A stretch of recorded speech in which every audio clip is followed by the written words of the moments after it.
બરાબર, કારણ કે આપણે એને એક આપીએ ને તો એના કેટલા હાથ છે ખબર? સહસ્ત્ર, 1000 હાથ વાળો ના, એટલે આપણે એક હાથે આપીએ તો એને 1000 હાથે પાછું આપણને આપવું જ પડે. એટલે ભગવાન છે ને આપણે કેવા ભાવથી પૂજા કરીએ ને એ સ્વીક. એમ તો ખરેખર શાસ્ત્રમાં એવું લખેલું કે આપણને 365 દિવસ ભગવાન આપેલા. કેટલા? 365. એક જ મિનિટ ભગવાનને આપવાની. આપીએ ખરા?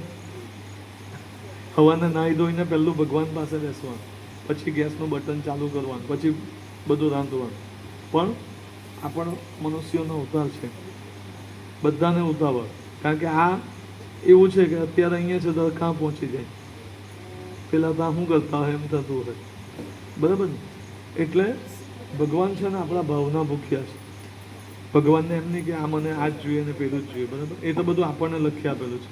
તો અહીંયા બધા આશીર્વાદ લીધા, પગે લાગવાનું, નમસ્કાર આમ સમર્પયામિ ચઃ